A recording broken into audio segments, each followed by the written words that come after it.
Hello there everybody and welcome back to episode 4 of my tutorial series for Rimworld version 1.5. So today's main topic is stone.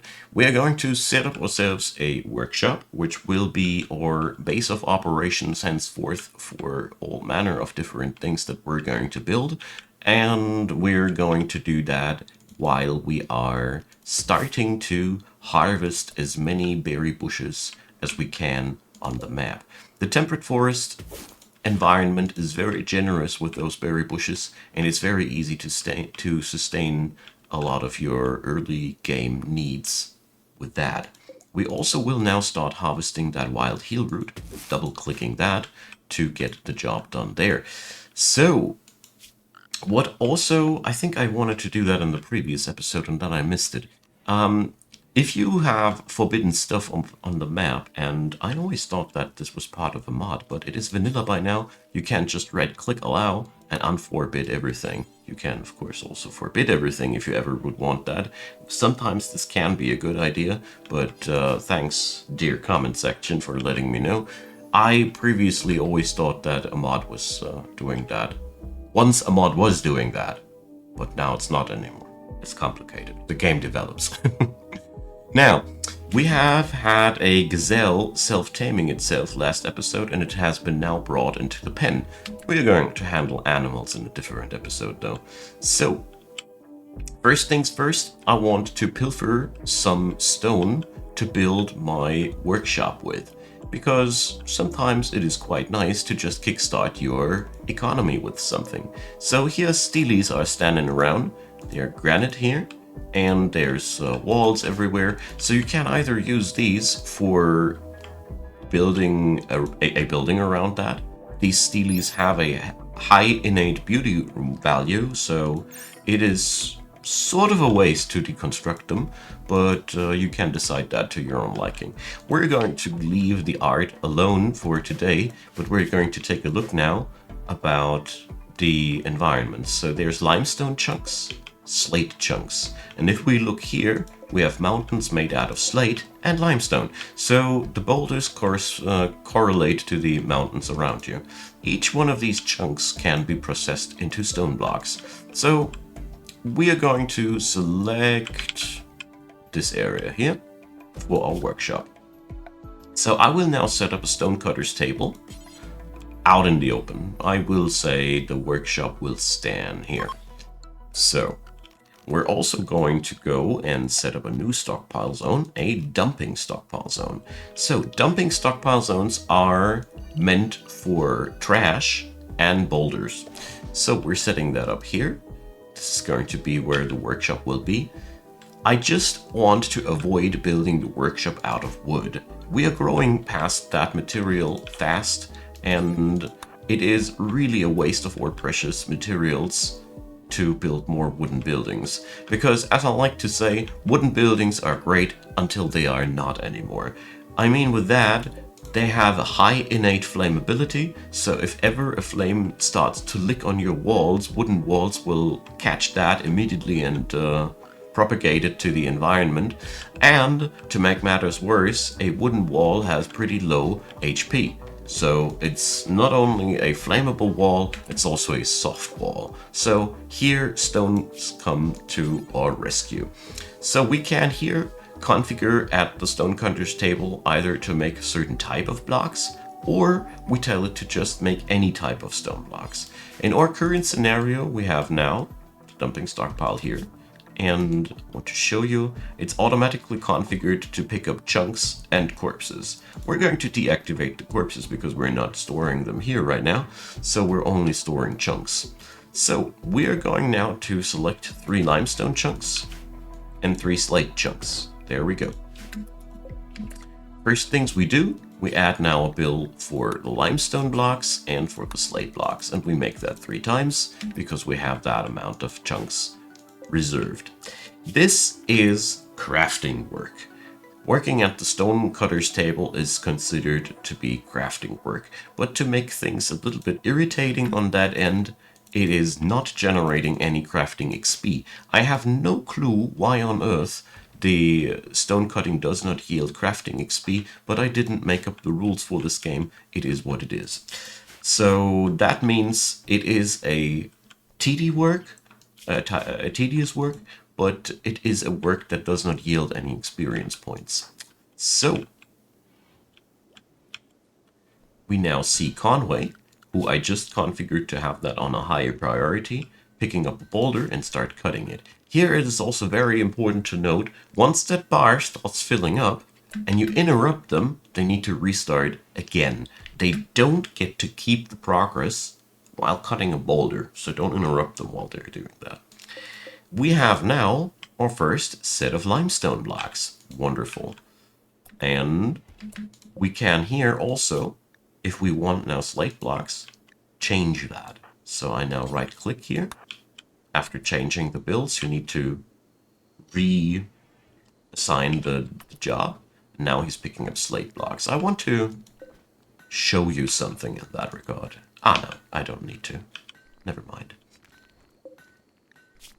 So what I'm trying to get down to is stones are different in terms of solidity.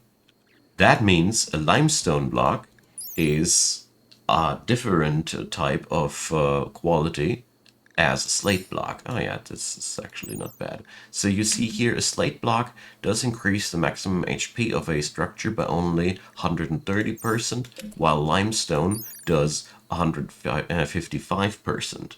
You also see what kind of modifiers will be applied if you build now anything out of that material. So let's compare that to wood, shall we? So we do notice here something made out of wood has its maximum HP, as a matter of fact, reduced.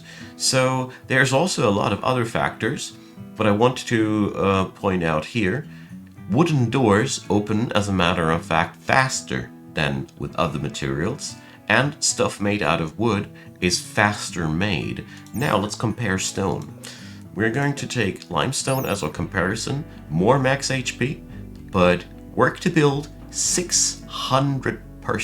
So a stone wall takes 6 times as long as a wooden wall. Even more than 6 times as long, because the wooden wall has a 70% bonus. So it is more like almost 9 times, between 8 and 9 times. So work to make, this means how much work it is when you want to craft an item out of it. This is a difference for the game, as buildings and items are not handled the same. We're going to go over that later.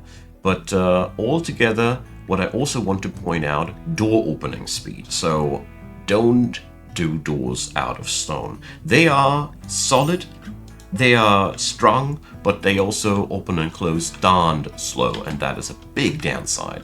Big downside. So the most solid rocks out there are granite and limestone. I've forgotten which one was the stronger one, and marble and sandstone are the weakest ones, and I think slate was sitting somewhere in between. But if you want to make walls, try to get limestone or granite, as these are your best friends in terms of HP. So we are going to make now the walls for our workshop with limestone, obviously. That's why we're cutting it. And you already can see every piece of wall requires 5 pieces of stone, and therefore this is a gosh darned costly project. So we're gonna be cutting some stone blocks for a while. Since the way we made the builds here will be obnoxious to deal with, we are going to change it until we have a certain amount of blocks. So as you click here, you click it in increments of 20. If you shift click, you can increase that to 2000. If you control click, 200. So my personal early game go-to amount are 200 blocks of each. What I'm also going to do is I'm going to go now into the dumping stockpile zone, and we are going to go for raw resources, stone blocks. So here I tell the game now that we want to store our stone blocks outside. I'm going to tell this to be the preferred stockpile, so people will now have the capability to dump them here as the preferred target, but if there is no more room here, they can still do it here. So that's the logic behind it. I do this because limestone blocks, as you see here, they don't deteriorate outside. Unlike other stuff, you can safely store them outside. Same is true for steel, by the way. You don't need to store your steel inside. I wouldn't recommend, though, to do this with gold and other... Basically, all the metals are non-deteriorating, but raiders... Yeah, if you have a stack of gold or silver lying around, they might be just grabbing that. They don't do that with rock blocks or anything like that, but they do grab these. Also, you notice it's 1 a.m. and Conway is still cutting stones. That is because I ordered him to do so. If you ordered somebody to do something, it is weird in Rimworld. Sometimes they just abort it and do something else, and sometimes they go on like Conway here, and this guy is really letting himself down, and we need to clear the prioritized work off of him. This means if you ever order somebody to do a continuous work that can easily take more than a day, monitor it closely because they keep that job locked in, and for some odd reason, sometimes they're like, oh, why should I go sleeping or eating? I'd rather have a mental breakdown now because you made me do it. And yeah, you get the idea. Things can get quite personal and quite wild on Rimworld quite quickly, so you better respect that. In our current scenario, we need way more food than we currently have. As a rule of thumb, I always try to spread the rule you can't have too much food, even if your entire freezer is brim filled with food and the food is rotting on the fields. No harm done. It will regrow. It only shows that you didn't need as much. The downside of producing too much food is an ill spending of your workforces, and it can have real problems, but most of the time, starvation is much worse than having your workforce spent not optimal. So we have an ambrosia sprout. Things happen on Rimworld, randomly. Sometimes stuff just happens, like ambrosia bushes. So ambrosia is a natural drug that can sometimes just spawn. These plants will grow mature, then they can harvest them, and they have an innate lifespan of 48 days, so that means once that cycle is over, they'll die off. To get the best out of that, you can now put a growing zone below these, and go in there. Now it's really important that you disallow sowing. That's really important. And that. So now what'll happen is they won't be growing anything on their own, but if anything inside this zone is ripe, they will just pick it. You can also do the same thing for berry bushes, as berry bushes have the same behavior. They have an innate life cycle, and they can be several times be picked. I'm going to show you as soon as I find a couple. Well, let's just spare these. So you can just set up a little growing zone. Just a one-on-one does the trick. You need to click twice sometimes, and then you do it like that. And now your farmers will pick up the task at the upcoming days to do that. Whenever you click, you create a new zone, so you need to configure them each and every one. And I do warn you, insofar you can have a buggy old mess of tons of different farming zones if you do this regularly. That's why I don't do this often. Personally, I'm not a big fan of having farming zones all over the world, but I just want to show you the tools. You can make out of that whatever you please. So there you see, the cougar just killed an ibex ram. This is one of those situations where you also can just allow your folks to pick up the body. And there you see, shield now grabs the bounty off of the cougar. This is pretty risk-free because these animals, they only grow hostile if they are hungry. Since the cougar just destroyed that thing and ate a bunch off of it, we can easily grab the rest of the bounty and benefit from having predators around us. This is a pretty nifty thing that you can really do easily in biomes like these. I like that trick, personally, a lot. So, our stonecutters table now is configured to cut the amount of limestone blocks that we want. This is in itself a very, very good thing, but we can do our work orders a little bit better than that. So currently one big problem will arise. Eventually, as soon as the limestone boulders are not here anymore, but let's say over here, your stonecutters will go a darn long way to pick up the next boulder. Of course, you can alleviate that with tidy micromanagement, but you can also go into the details here and change the ingredient radius. So if we change that meter, you will eventually see how this radius grows smaller. So this configures how far a task will look for the ingredient necessary. I have now narrowed it down to this, so as soon as these boulders around are gone, we will only have access to what is in here. This will eliminate the risk of our stonecutters going for an odyssey every time they grab a new boulder to build something, because these problems, they can really add up over the course of the time. I know what I'm talking about, I've been there. So, also, your farmers, as you notice, not necessarily pick up these things immediately. So, let's see if I can order him. No, I can't. Must that be? I'm sorry. So yeah, you need to allow the cutting. I did that wrong in the first place. You see, back in the day when I learned that in the first time, back in the good old days, there was this button not even existing, allow cutting. You see, that's why I had to slip up. So yeah. They'll also cut fully mature trees inside the farming zones there, so you can utilize that to your own liking. And our workshop area here now will be slowly seeing completion. We are now going to go over and bring in electricity over here. Every workshop should have electricity, and I did a couple of things wrong. Here, the power conduits can be safely used inside of the buildings. They're cheaper to build, faster to build. There's really no reason to use hidden conduits inside of your buildings. There's no real benefit behind that. So, we now build this room here to be our base of crafting for the future. So we are going to add in now the other usefulnesses.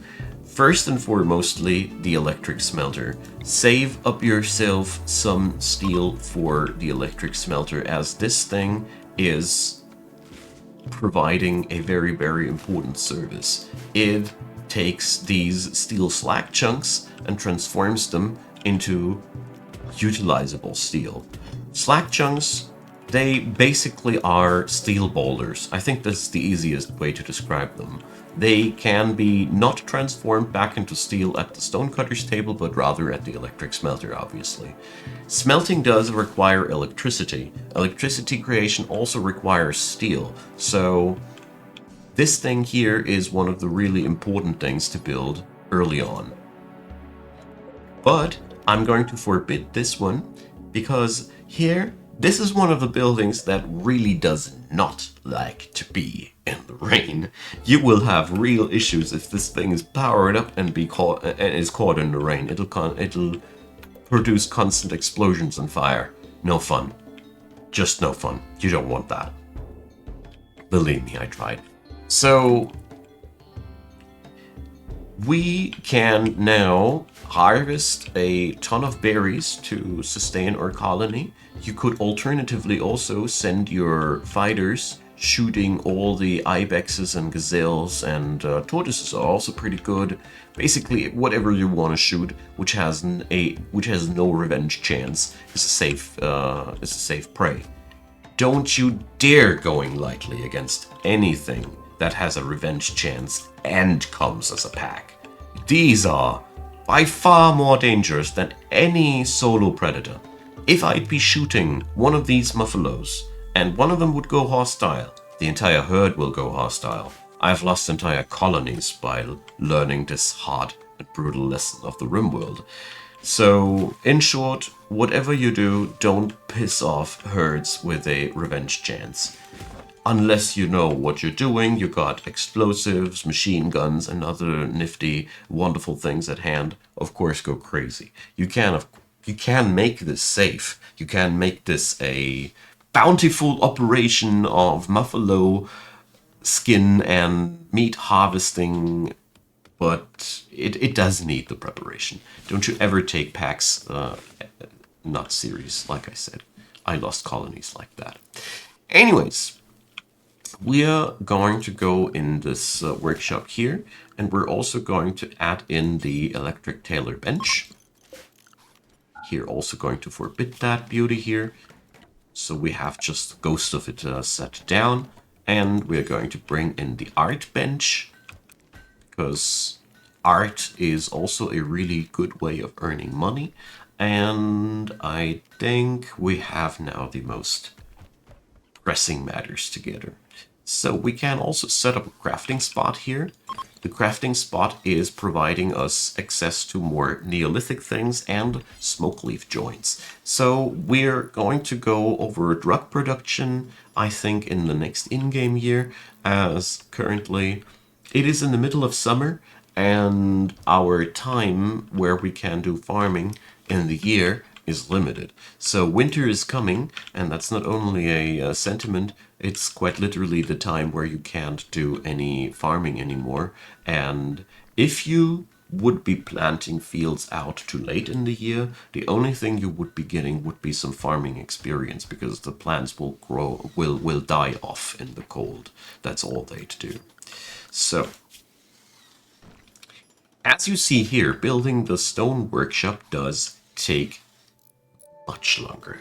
So buildings out of stone are resolute, they're strong, they're tidy. Ah yeah, here you see. Granite walls are the king of the hill. Limestone is only 465. They are strong, they are resolute, they are powerful, but they also take darn long to build. Not only does the single wall take long to build, also you need to cut the stones first. Compared to chopping a tree, you really need to do much more before you get stone. Therefore, I strongly recommend any fledgling colony to build stuff out of wood, even though, sadly, you can't just do that. You can't just replace walls in this game, unless you install a mod for it. It's called Replace Stuff, and it's awesome. I don't know why it is not vanilla until this very moment, but do not ask that me. I am just providing tutorials and gameplays and other fun things. I'm just asking questions, you see. So, one thing we should definitely add in, which I botched up here, is a door to the stockpile zone, because our people will start walking unnecessary paths here. It's a really important thing to always think about: what kind of paths will your people walk when they do their daily business? That is a very, very vital thing. So next year's farming, we're going to go, and you see here the leftovers are already showing, we're going to go and grow utility crops. This year, we're only growing the food crops. I mean, basically, nobody hinders you from growing food crops right from the both crops right from the get-go. I just slowed down the pace in this run particularly because of the tutorial things.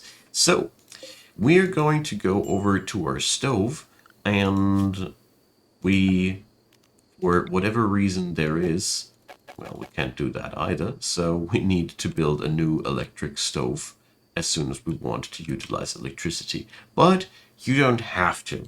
The fueled stove works just fine, and it's one of those very few situations where I say it is nice to have an electric stove, but technically, as long as you fill back in timber, and in a biome like this is a joke of a task, well, there is no downside in production speed that I'd know of. Please let me know if I'm wrong. So, as you see here, the walls, the lights are officially providing light for the entire room, but if you want a nicely lit up environment, you often need to set up more of these lights. And these lights, they are something very special. They are new to 1.5. These were previously one of the most successful mods that ever have been made for Rimworld, called Wall Light. You can still download it. It allows you to configure the wall lights even better. Just want to say that. Now, this workshop here will be our base of operations for many things. I do plan to shake up things in the long term, but it is very, very good to have one spot where you allocate your resources at to produce things. Not only have we chosen a spot which is close to the warehouse, that was no random occurrence, we also have a stockpile for all the production materials that we require. So our crafters always will have a short way of getting their stuff together. That is very important and makes an efficient colony, because it really shows if you don't pay attention to these things. Don't you worry if it ever goes bad in that regard. Any one of these workbenches can be reinstalled somewhere else. Stockpile zones can be redrawn. Buildings can be destroyed and new and built somewhere else. You have plenty of options. You're not nailed down to anything that you don't want to. So we are going to get there and now put in a slate floor here as well. This does require a whopping amount of over 600 blocks. This is really a lot. As you see here, this place will eat up alone on itself 15 of these boulders just for the floor. Stone is a very, very costly resource, and it doesn't even end here. We can make later extravagant stone floors. I don't know if they are part of this here or if you need royalty for that, but they are. I think this comes with a DLC. There is also there's even costlier floors. That's all I want to get towards too. There's also the technology of carpet making later, which we can use to take cotton and make really fuzzy, cozy goodness for the floors, but more about that when it's time for that. So currently, our colony is very, very busy with all these things. And here you see, if I hadn't forbidden the construction of these workbenches, our dudes would have finished that first, because they always build what they have the resources for, no matter what. So therefore, seriously, don't leave electricity out in the rain. So that crisis has been averted, luckily, and Conway is almost there to get the last pieces of wall down. As soon as that is done, we can safely enable the other workbenches, which will get us quite somewhere. Here I randomly ordered to chop down the trees, so we have a nice amount of wood available for ourselves.